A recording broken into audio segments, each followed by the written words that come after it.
कोण होतीस तू, काय झालीस तू मालिकेच्या आजच्या 25 जुलैच्या भागात यश कावेरीच्या रूम बाहेरच थांबून सतत कावेरीकडे टोकावतो. कावेरी दारूच्या नशेमध्ये गाढ झोपी जाते. कावेरीसोबत रात्री घालवलेले खूप छान, खूप गोड रोमॅन्टिक क्षण यशला परत परत आठवतात आणि कावेरीचं तेच तेच गोड रूप पाहून, एक अनोखं वेगळं रूप पाहून यश आणखीनच तिच्या प्रेमात पडतो. कावेरीसाठी यश किती महत्त्वाचा आहे. तो तिची साथ कधीच नाही सोडणार. त्याने कधी तिला एकटंही नाही पडू दिलं.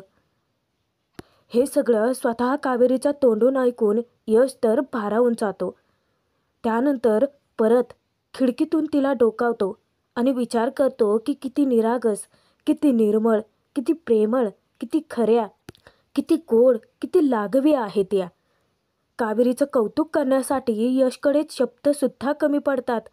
स्वतःच इतका हसतो, इतका लाजतो की त्याचं त्यालाच कळत नाही की त्याला होतंय काय. त्यानंतर दारूच्या नशेतच कावेरीकडून कळलं की यश धर्माधिकारी, तू प्रेमात पडलायस. तो क्षण आठवून तर यशला हसूच अनावर होतं. कावेरीने यशला सांगितलं की जास्त माझी काळजी करू नका, मला तुमची सवय लागून जाईल. आणि यश एकटाच हसत असताना सुलक्षणा येऊन विचारते की काय रे यश, अरे काय एकटाच हसतोय. तेव्हा यश सुलक्षणाला बिलगतो, घट्ट मिठी मारतो. सुलक्षणा हसून विचारतात, अरे काय काय नक्की काय होतंय तुला आज एकदम मिठी वगैरे. तेव्हा यश म्हणतो की तू मायस ना माझी, मग मी केव्हाही तुला मिठी मारू शकतो. हो, तू मला केव्हाही मिठी मारू शकतो, परंतु नेमकं झालंय काय आज इतकी स्वारी खुश काय. सुलक्षणाने विचारताच यश म्हणतो की काही नाही. ठीक आहे, आत्ता तू आपल्या माला सांगणार नाही आहेस का. बरं, पण तुझा चेहरा पाहून तुझ्या मनात नक्की काय चाललंय हे मी बरोबर ओळखते आणि आत्ता तू खूप खुश आहेस. यश म्हणतो की समर्थच म्हणतात ना की कायम आनंदीच राहायला पाहिजे. तेव्हा सुलक्षणा समजावतात की हो, समर्थ हेही म्हणतात की जगी सर्व सुखी असा कोण आहे, विचारे मना तुझी शोधून पाहे. आलं का लक्षात. आणि आत्ता जगात सर्वात सुखी आनंदी तूच दिसतोयस मला. असाच कायम खुश राहा आशीर्वाद देऊन सुलक्षणा जाणार. तेव्हा परत यश घट्ट मिठी मारतो आणि तेव्हाच त्याच्या लक्षात येतं की त्याच्या शर्टवरती तर कावेरीची टिकली आहे. सुलक्षणा किचनमध्ये निघून जाताच यश पटकन आपल्या शर्टवरची टिकली काढतो आणि विचार करतो की नशीब माने ही टिकली नाही बघितली. तेव्हा त्याच्या लक्षात येतं की जेव्हा कावेरी त्याला बिलगली होती बहुतेक तेव्हाच ती टिकली त्याच्या शर्टवरती आली असावी. किचनमध्ये विद्या अजूनही टेन्शनमध्ये असते, कारण कावेरी आली की नाही, नक्की काय घडलं, त्यांनी सॅम्पल्स बदलले की नाही याचं विचारांचं वादळ तिच्या मनात अजूनही चालू असतानाच सुलक्षणा तिथे येतात आणि तिला विचारतात की हे काय, आज तू किचनमध्ये एकटीच. चिकूची आई अजूनही झोपली आहे का, उठली नाही आहे का ती, जा पटकन जाऊन तिला बोलावून घेऊन ये. तेव्हा विद्या धावतच कावेरीच्या रूममध्ये येते. वैतागून विचारते की कावेरी वहिनी, अहो अजून झोपलायत तुम्ही, उठा पटकन. जबरदस्ती ती कावेरीला उठवते. कावेरीचं डोकं जड झालेलं असतं, तिला काहीच सुधरत नाही. तेव्हा विद्या एकटक पाहतच राहते. विचारते की कावेरी वहिनी नक्की काय होतंय, अजून झोपलात तुम्ही, किती उशीर झालाय. कावेरी म्हणते की हो हो हो मी पटकन आवरते. चिकू कुठे, चिकू रडला तर नाही आहे ना. विद्या सांगते की नाही नाही नाही, तो रडला होता परंतु दूध पाजलं की लगेच झोपी गेला. तो माझ्या रूममध्ये झोपलाय, परंतु आवरा पटकन. मला सांगा की तुम्हाला यायला इतका उशीर कसा काय झाला, तुम्ही सॅम्पल्स तर बदलले ना. तेव्हा कावेरी सांगते घडला प्रकार की हो, आम्ही दोघं गेलो, त्यानंतर सॅम्पल्स बदलले. अचानक आमची गाडी बंद पडली. त्यानंतर कावेरीला थंडी वाजत होती म्हणून यशने शेकोटी पेटवली. तेव्हाच त्यांना भूक लागली होती आणि रेडी टू कुकचं एक प्रोडक्ट गाडीमध्ये होतं, ते बनवूनच त्या दोघांनी खाल्लं. अचानक कावेरीला ठसका लागला. तेव्हा गाडीत पडलेली कोकम सरबताची बाटली उचलून ती प्यायली. त्यानंतरचं मला काहीच आठवत नाही आहे. कावेरीचं डोकं जड येतं. विद्या विचार करते की कोकम सरबत प्यायल्याने काहीच आठवत नाही. विद्या जेव्हा त्याच्या लक्षात येतं तेव्हा म्हणते की जाऊ देत वहिनी, तुम्हाला काही आठवत नाहीत ना, जाऊ देत, खड्ड्यात केलं सगळं, पण उठा ओ वहिनी, मान जर कळलं ना तर जीव घेतील माझा, उठा पटकन. तेव्हा कावेरी तर्कवितर्क लावते. मला ना एक गोष्ट अजूनही सतावते की ते प्रोडक्ट खराब झालेच कसे. म्हणजे ते प्रोडक्ट खराब झाले नव्हते तर मुद्दाम केले होते. मग असं कोणी केलं असेल? तेव्हा विद्याचा संशय डायरेक्ट जातो तो मंदारवरतीच. त्यानेच हे सगळं नक्की केल्याचं सांगते. परंतु कावेरीला एक प्रश्न पडतो की हो, जरी त्याने केलं असलं तरी हे सगळं मॅनेज कसं केलं त्याने? ते प्रोडक्ट तर घरात होते, मग कोणाचीही नजर का नाही पडली त्याच्यावरती? तेव्हा कावेरी त्याबद्दलचे सगळे पुरावे यशच्या खोलीत जाऊन शोधायचे ठरवते, कारण प्रोडक्ट तिथेच होते ना. आणि यमुनाने तर मूर्खासारखं ते केमिकल इंजेक्शन, ती दारूची बॉटल, ते सगळं त्या डस्टबिनमध्येच फेकून दिलेलं असतं. पुरावे शेवटी मागे टाकलेलेच असतात आणि स्वतःच्या पायावरती कुऱ्हाड मारून घेते. यश अजूनही भानावर काही आलेलाच नसतो. तो त्याच्यात धुंदीत कावेरीसोबत घालवलेला प्रत्येक क्षण त्याला त्याच्या मनातून जातच नाही. तेव्हा यमुनाचं लक्ष जातं. यमुना मनोमन विचार करते की यश यश यश, आत्ता तुला किती खुश व्हायचं आहे ना तेवढं हो, नंतर तुला नाराज व्हायचंच आहे. परंतु मूर्ख यमुनाला कुठे ठाऊक आहे, तिच्याच जाळ्यात तीच अडकणार आहे. यश निघून जाताच काकू विचारते की यामे, याला काय झालं ग इतकं खुश व्हायला?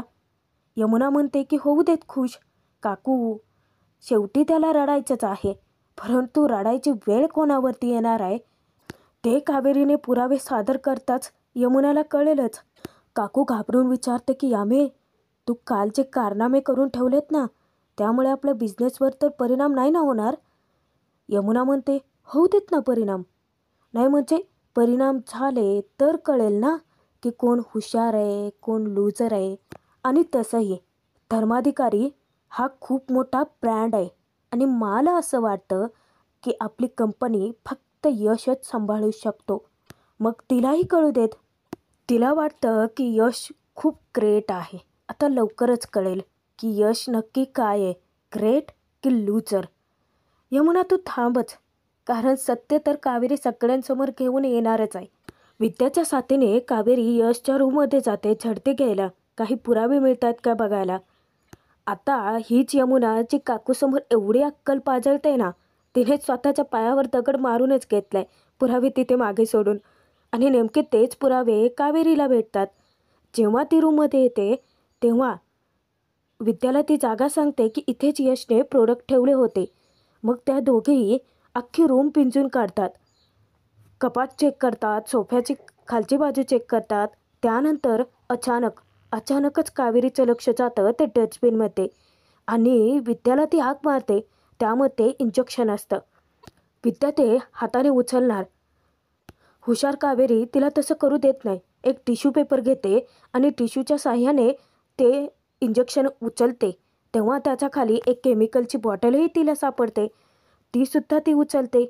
आता दोन्ही पुरावे पाहिल्यानंतर सगळा प्रकार कावेरीच्या लक्षात येतो. विद्याला ती सांगते की म्हणजे हे केमिकल इंजेक्शनच्या मदतीने त्या प्रोडक्टमध्ये मिक्स केलं होतं. कोणी केलं असेल हे? आणि ज्याने कोणी केले ना, त्याला असं वाटतं की यशचा हा प्रोजेक्ट अजिबात यशस्वी होता कामा नये. परंतु आपण इतके गाफील कशी काय राहिलो? आपल्याला कसं कळलं नाही घरात असूनही? कोण असेल असं करणारं? घरातले सगळेच जण ज्या विद्याला मूर्ख समजतात ना, त्याच विद्यामुळे कावेरीला कळतं की या कारस्थानाचा सूत्रधार नक्की कोण आहे ते. कावेरीच्या हातामध्ये त्याचे इंजेक्शन आहे ते पाहूनच विद्या कावेरीला अलर्ट करते. आता काही वेळानंतर संपूर्ण धर्माधिकारी कुटुंब एकत्र असतं. त्याच वेळेस यशला फूड इन्स्पेक्शन करून फोन आलेला असतो. तेव्हा यशचा चेहराच उतरतो. यमुना काकू, कधी एकदा वाईट बातमी मिळते, म्हणजेच त्यांच्यासाठीची आनंदाची बातमी मिळते याची उत्सुकता असते. यशचा चेहरा उतरताच सगळेजण घाबरतात. श्रीकांत विचारतात की काय रे यश, काय झालं? यमुना अचानकच विचारते की काय झालं यश, प्रोडक्ट पास झाले नाही आहेत का? आता परत अभद्र बोलणं तिचं. सुलक्षणा तिला खडसावते. यश आनंदाची बातमी देतो की अरे आपले प्रोडक्ट पास झालेत. आणि आनंदाच्या भरात जेव्हा तो निशाला टाळी देतो यमुनाच्या चेहऱ्याचा रंगच उडतो की. मोठ्याने विचारते की काय. सगळेच जण धक्क्याने तिच्याकडे बघतात. यशने सगळ्यांची उत्सुकता शिगेला पोहोचवलेली असते आणि त्यानंतर आनंदाची बातमी फोडतो. सुलक्षणा यमुनाला विचारते की एवढं किंचाळायला काय झालंय तुला. मुद्दाम कावेरी खोदून प्रश्न विचारते की नाही म्हणजे प्रोडक्ट पास होणार नाहीत असं वाटलं होतं का तुम्हाला. यमुना ततपप करतच बोलते, मी असं म्हणाले का. उगाचच तिच्यावर संशय येऊ नये म्हणून यशला ती हसऱ्या चेहऱ्याने अभिनंदन म्हणते. घरातले सगळेच जण यशचं कौतुक करतात, त्याला शुभेच्छा देतात. यश सुलक्षणा श्रीकांत यांचे आशीर्वाद घेतो. तेव्हा मात्र कावेरी विद्याची नजर पडते ते यमुनावरती. कारण तिचा प्लॅन फसल्याने ती चवताळून उठते आणि तिला काही आनंद झालेला नसतो. उलट दात खाते ती. स्वतःचा प्लॅन फेल झालाच कसा या विचारत असते. पुरावे असूनसुद्धा कावेरी काही यमुनाला बोलत नाही. थोड्या वेळाने जेव्हा विद्याच्या साथीने ती बाजी निवडते तेव्हा दोघी आनंद साजरा करतात. विद्या म्हणते की कावेरी वहिनी, काही का असेना तुमचा प्लॅन सफल संपूर्ण झाला. म्हणजे तुम्ही दोघे इतक्या रात्री गेलात, ते सॅम्पल्स बदलले, किती रिस्की काम होतं ते, तरीही तुम्ही करून दाखवलं. तेव्हा कावेरी उत्तर देते, वहिनी अहो प्रॉब्लेम कळाला ना, म्हणूनच तर एवढं मोठं संकट टाळता आलं. नाहीतर आत्ता आनंदाच्या बातम्याऐवजी वाईटच बातम्या आपल्या घरी आल्या असते. इतक्यातच यमुना येते. दोघींचं बोलणं चालू असतानाच ती कान टवकारते. कावेरी विचारते विद्याला की रात्री काही प्रॉब्लेम तर नाही ना झाला. विद्या म्हणते की नाही नाही, उगाचच कोणाला संशय नको यायला म्हणून मी तुमच्या रूममध्ये झोपले होते. कावेरी म्हणते की हो ना, नशीब मला काही कळलं नाही. मी आणि यश दोघेही सॅम्पल्स बदलायला रात्रीच गेलो होतो आणि सकाळी घरी आलोयत. हे मानणं समजलं नाही तेच बरं झालं.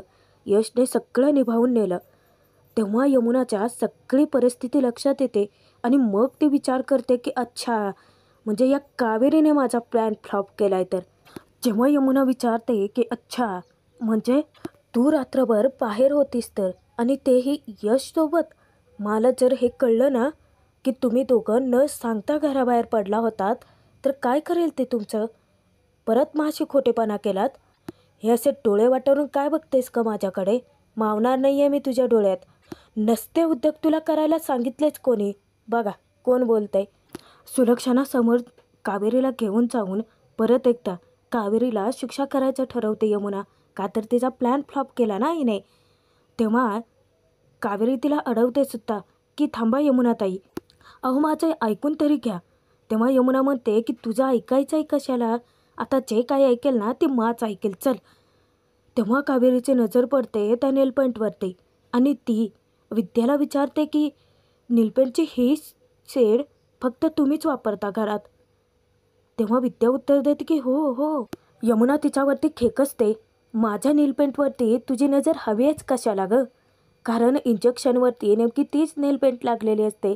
आत्ता जी यमुना जी चुरूचुरू बोलते ना, कावेरीला सुलक्षणाकडून शिक्षा करायचं ठरवते, अरे रावी करते, तिची काही खैर नाही आहे. कावेरी कोळत बोलते, विद्याताई निळ्या रंगाची नेलपेंट, लक्षात आलं का. विद्या म्हणते की हो हो. तेव्हा यमुना विचारते की हो का, तुमचं नक्की काय चाललंय ना ते मला कळूच दे एकदा. कावेरी विद्यावरती काम सोपवते की विद्याताई निळ्या रंगाची नेलपेंट जरा घेऊन येता का हो. विद्या म्हणते की आलेच. विद्या साडीच्या पदरामध्ये लपवून जेव्हा ते इंजेक्शन घेऊन येते तेव्हा ती हळूच बाहेर काढून यमुनाला दाखवता क्षणी यमुनाच्या पायाखालची जमीन हादरते, तिच्या चेहऱ्याचा रंग उडतो आणि दातखिळीसुद्धा बसते. कावेरीने सांगितल्यानुसारच विद्याने तर त्याला इंजेक्शनला हातच लावलेला नसतो.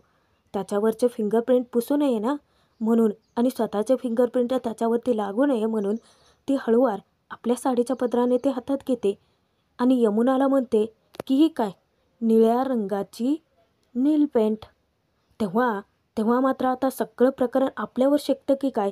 हे सगळं प्रकरण अंगलट आल्यानंतर, कावेरीने पुरावे सादर केल्यानंतर यमुना चुकून बोलून जाते, काहीतरीच काय, माझ्यावरती आळ आणतेस तू, तुला काय म्हणायचं आहे, ते प्रोडक्टचे सॅम्पल मी खराब केले होते. आत्ता मात्र कावेरी विद्या दोघींनाही चांगलाच धक्का बसतो आणि यमुना आपसुकच त्यांच्या जाळ्यात अडकते. स्वतःच्याच तोंडून स्वतःचा गुन्हा कबूल करते. तेव्हा कावेरी विचारते की अहो, मी असं कुठं म्हटलं होतं की ते प्रोडक्टचे सॅम्पल तुम्ही खराब केलेत. मी तर फक्त हे म्हटलं की निळ्या रंगाची नेलपेंट. आत्ता मात्र मासा कळायला लागला. कावेरी विद्याला सत्य शोधत बसायची गरजच नाही पडली. यमुनाने स्वतःच कबूल केलं. यशचं नाव खराब करण्यासाठी तुम्हीच प्रोडक्टच्या सॅम्पल्समध्ये हे केमिकल मिसळले ना. किती हार्मफुल केमिकल आहे. तुम्हीच हे प्रोडक्ट खराब केले. त्यानंतर कावेरी यमुनाचा हात हातात घेते तेव्हा एका बोटाचं नेलपेंट तर निघालेलं असतं आणि तेच सापडतं त्या इंजेक्शनवरती. आत्ता मात्र यमुना स्वतःच अडकले म्हटल्यानंतर आरोप फेटाळून लावते की काहीही काय बोलू नका, उगाचच माझ्यावरती आळ घेऊ नका. तेव्हा कावेरी सांगते की मी जे खरं आहे तेच बोलते. हात सूर्य आणि हात चैत्र. विद्याताई, आपण मला बोलवायचं का? नाही म्हणजे मला बोलवायचंच होतं ना. आता त्यांनाही कळू देत कोण खरं आणि कोण खोटं. विद्या म्हणते की अगदी करेक्ट आहे हां वहिनी. यमुनाताई, सायन्स खूप पुढे गेले आहो. त्या इंजेक्शनवरचे फिंगरप्रिंट कोणाचे आहेत ते लगेचच कळेल ना आपल्याला. मा आणि यश भाऊजी, आपण दोघांनाही बोलूयात. म्हणजे कळेल ना की नक्की प्रोडक्ट खराब करणारी व्यक्ती कोण होती ते. यमुनाची तर घाबरगुंडीच उडते. एका क्षणात यमुनाचा माजही उतरतो आणि कावेरी चांगलं वठणीवर सुद्धा आणते. यमुनाचं म्हणजे कसं होतं माहिती का? चोर तो चोर आणि वर शिरजोर. मागे फिरून परत त्याच दोघींना धमकावते की तुम्हाला ना मी इतक्यातच. सुलक्षणा येताच तिचा आवाज घशातच बसतो. सुलक्षणा विचारतात की काय झालं यमुना, एवढं मोठमोठ्याने मला का हाका मारतेस? तेव्हा कावेरी पटकन साडीच्या पदरामध्ये परत तो पुरावा लपवते. खरं तर कावेरीने ना यमुनाचं पिंग फोडायला हवंच होतं. चांगले अक्कल ठिकाणावर आले असते. जाऊ देत, आजचा भाग इथेच संपतोय. बघूयात पुढे. कावेरीने मुद्दाम ते मंदारसोबतचे डील्स पेपर चाळलेले असतात त्यावरती धूप पाडून. आणि यशने सुद्धा तिला जाब विचारलेला असतो की हे सगळं तुम्ही मुद्दाम केलेत ना. अरे यशला विश्वासात घेऊन सांगायचं ना. परंतु नाही. कावेरी मूग गिळून गप्प बसते आणि मग काय होतं, मोठा तमाशा. सुलक्षणा खूप नाराज होते तिच्यावरती आणि जे काही कृत्य केलं तिने म्हणूनच तिला शिक्षासुद्धा देते. स्वतः सर्वांच्या समोर तिच्या कानफाटात मारते आणि सोबतच तिला फरफटत घराच्या बाहेरसुद्धा हाकलवून देते. कावेरी जीवाच्या आकांताने ओरडते, माफी मागण्याचा प्रयत्न करते. परंतु सुलक्षणा काही दरवाजा उघडतच नाही. आता नक्की कावेरी काय करेल? मंदारचा खरा चेहरा ती कसा आणेल सर्वांसमोर?